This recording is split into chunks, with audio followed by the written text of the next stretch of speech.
jam malam ya bosku. Malam ini masuk lagi satu mesin dari Magetan. Ini tadi ngirim satu mesin gelondong Tiger, dikirim ke kita ya, untuk revisi spek.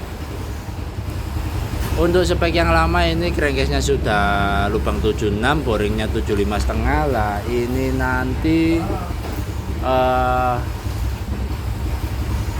owner pengen request spek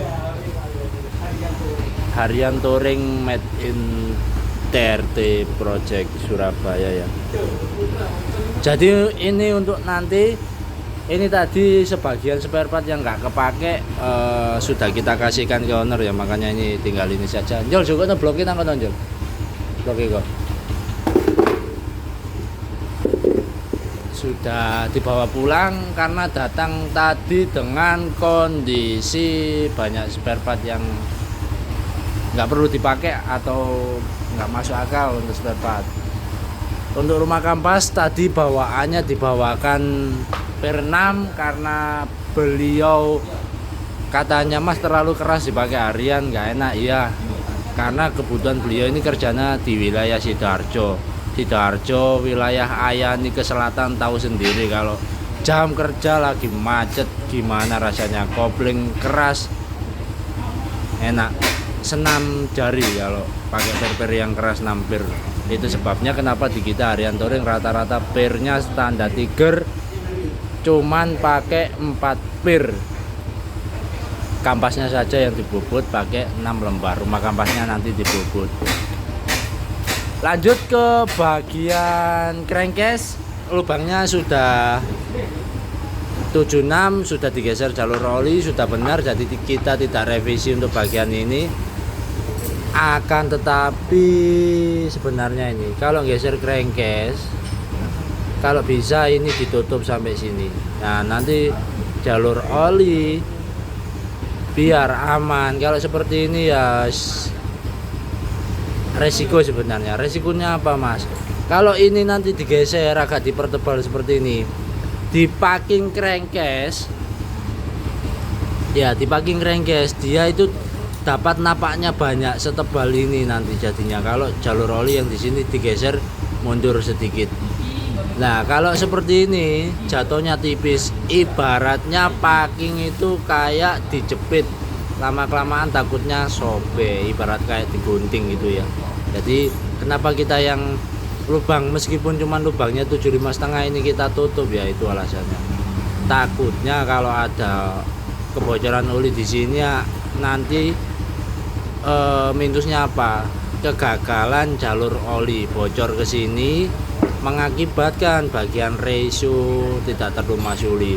Oli dari sini berawal dari pompa oli, nyedot dari sini ya. Dari sini ditaruh naik, dibagi ke coulter kanan melumasi setengah stroke, plus naik ke blokop yang atas ini, dan yang sini melumasi bagian ratio dari crankcase kanan, dari jalur pompa oli ya. Dari crankcase kanan masuk ke sini, ke ruang sini, memenuhi ruang ini, terus dikeluarkan oleh itu. Nah, dari as gigi primer ratio itu ya, dia dimasukkan ke bagian sini, asos kopling yang ini dimasukkan asos kopling. Kenapa itu ada lubang-lubangnya? Untuk melumasi satu bearing, terus dimasukkan asos kopling. Asos kopling ini nanti diteruskan dimasukkan ke dalam sela-sela ini ya, sela-sela kampas kopling. Itu jalur oli, ibarat di manusia itu jalur otot-otot seperti ini ya, jalur otot seperti ini. Makanya dari pabriknya fungsinya jalurnya bagaimana, boleh memodif seperti ini, asalkan jangan menyepelekan fungsi bawaan dari sang pencipta ya. Jadi ini harus fungsi. Kalau salah satu nggak fungsi nanti mohon maaf kena stroke. Nanti tangannya jadi gini. Kena stroke lah. Setelah melumasi asdos kopling itu tadi ya, masuk untuk melumasi bagian kapas kopling. Nah, itu fungsi dari ini. Lanjut ke bagian rumah bearing askrek, oblak tadi ada diganjal ring piston. Ring pistonnya sudah kita buang tadi di sana. Nanti ring pistonnya diikutkan harga kiloan untuk bagian ring piston.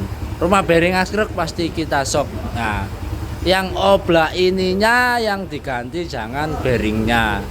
Yang rusak ininya jangan diganjal-ganjal.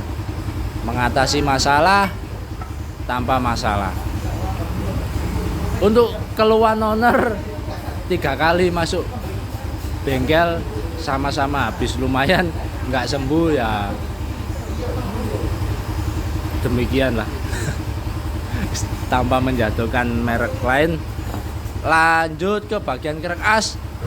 Krek asnya tadi pakai merek krek asnya yang pabrikan, ada squeeze-nya. Saya suruh bawa pulang, nggak merekomkan krek as pabrikan untuk dipakai harian. Mergo aku gak diendos pabrik as group. Jadi untuk krek as apapun, merek apapun pabrikan, tidak ada yang rekomendasi untuk kebutuhan khususnya di herek harian touring. Kita tidak menjamin untuk bagian asreknya awet. Terutama kenapa kita masih fanatik dengan krek as bahan ori copotan, ya karena itu kekuatan dan ketahanan bagian as kanan dan kiri lebih kuat. Sepintar-pintarnya pabrik zaman sekarang tidak mungkin mampu bersaing dengan bahan besi seperti ini bawaan Jepang. Dari harga saja sudah berbeda jauh 360 derajat. Jadi jangan berangan-angan krek as pabrikan sudah stroke up dengan harga yang murah mampu bersaing dengan krek as Jepang. Tidak mungkin. Ibarat bumi dan langit. Oke, mergo aku gak diendos krek as pabrikan, gak ono as krek pabrikan sing apik bolo. Untuk krek as tadi langkahnya 70 pabrikan yang saya sebutkan tadi ya, yang model daunnya ada tirusannya model Yamaha 5TP atau Scorpio. Askreknya sudah kita suruh bawa pulang. Nanti ownernya ini beli jadi askrek di kita langkah 72. Untuk spek nanti kita buat langkah 72 harian touring di kita rata-rata ya. Langkah 72 pistonnya pakai 68, klepnya nanti masih tetap kita pertahankan klep standar Tiger tanpa dibles, tanpa cuman kita ini saja ya, yang ini lubang ini kita tutup supaya bisa maksimal sampai piston 71 meskipun klepnya standar tanpa dibles. Mas kok nggak saman bros, kenapa? Enggak, itu bros metode dulu ya teman-teman, karena dulu pelatuk sepatu kalau pengen overlap tinggi itu harus ngebles pakai pelatuk standar. Sekarang sudah 2024, sudah modern, kemajuan otomotif sudah berkembang pesat. Jadi untuk head-head seperti ini kita pakai klep standar tanpa dibles, kecuali kalau bahan GL Max. Kode diref head diref bahan head Tiger kode 11, tahun produksi antara 2010 kalau enggak 2010 2011, kalau salah mohon dikoreksi, nanti kita porting ulang sama plus ganti bos klep dan klep baru. Nah itu sebabnya, rahasianya mesin-mesin halus seperti itu ya, itu bagian head harus teliti. Terus lanjut, ini sengaja saya taruh di belakang untuk konten edukasi hari ini. Konten edukasi malam ini lanjut lagi seputar bowling. Pemboringan sistem dinat. Sebentar tak pindah ke sini biar aku nggak repot megangin bolong. Metode mengenat boring. Nah, buat teman-teman sesama mekanik atau Kang Bubut, Kang Kolter, mari sama-sama sharing. Dilarang baper. Tukang bubut sama mekanik harus sepemikiran, dalam arti sepemikiran, sama-sama tukar pengalaman. Dengan melihat konten dari TRT ini, semoga tidak ada wong gampang baperan dulu. Metode nut boring seperti ini untuk piston-piston besar ya memang boleh, tapi kalau mengenat jangan setinggi ini. Ini antara 0,4 sampai 0,5, mungkin 0,5 lebih nih. Kelemahannya atau minusnya apa? Ini biar saya perjelas. Nah, bagian boring ambles. Di kita juga biasanya memakai metode nut, tapi tipis banget. Jadi waktu nyekrap blok setelah pasang boring, nyekrapnya itu yang penting pahat, nggak sampai nempel bagian sini. Jadi bagian sini biarkan standar, nggak kena sekrap. Penyekrapan yang penting nggak sampai hampir nempel sini, nggak sampai. Nah, kira-kira nut lebihnya boring saya biasanya nggak nut kecil seperti ini dari sini 0,02 atau 0,03. Silakan dicoba, silakan eksperimen sendiri. Tapi jangan setinggi ini ya teman-teman, ini tinggi. Yang diakibatkan atau minusnya apa? Boring pasti ambles. Nah ini boring pasti ambles. Kenapa? Karena bagian sini ditekan oleh baut ancer, ditekan oleh head ditekan baut ancer. Lama-kelamaan pasti ini akan ambles. Ciri-ciri boring yang ambles apa? Biasanya di lubang ini, di lubang selang hawa ini.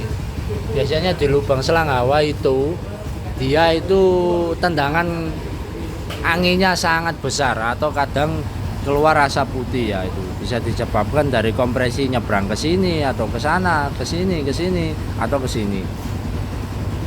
Terus di bagian sini kadang ngerembes juga. Kenapa? Karena oli otomatis dari jalur oli sebelah sini dia akan melingkari wilayah boring ini. Nah, melingkari wilayah boring biasanya rembes ke sini juga karena packingnya tidak mampu menahan pastinya. Kenapa di kita semua mesin pakai packing head tembaga, yaitu alasannya. Packing standar pabrikan tidak mungkin mampu mengimbangi kompresi besar ya teman-teman. Sering kita bongkar packing head yang standar, dipaksa standar packing headnya, pistonnya besar, hancur sering, cuman tidak sempat kita spill ya.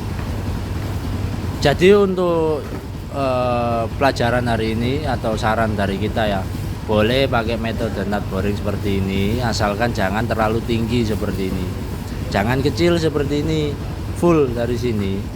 Tapi proses ngenatnya ya kurang lebih seamblesnya ini. Amblesnya ini kurang lebih 0,02. Ini masih sedikit. Nah, ini kalau diteruskan lama kelamaan ini akan mimpes terus, ambles terus.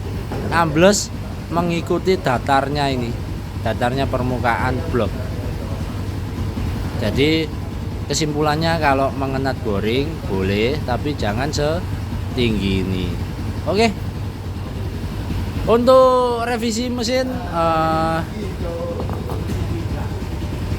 masih terus berlanjut, tapi tetap ya teman-teman, silakan datang langsung ke bengkel cabang 2 yang di Jombang sekarang atau di cabang 1 yang Sidoarjo.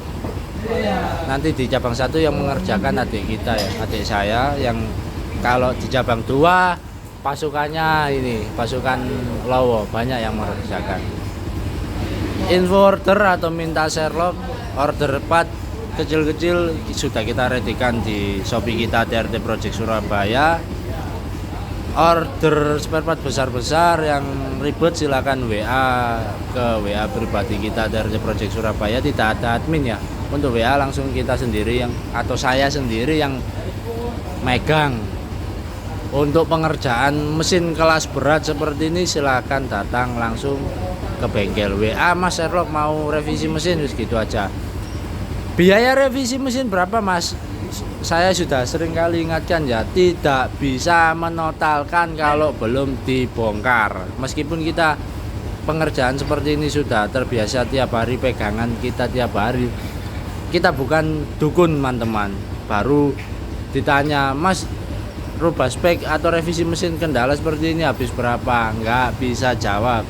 Yang benar silakan datang ke bengkel, mesinnya dibongkar, silahkan ditunggu, nanti kita totalkan dan kita jelaskan apa yang rusak, kita totalkan spare part baru yang dipasang apa, baru bisa menentukan harga dan jasa. Oke.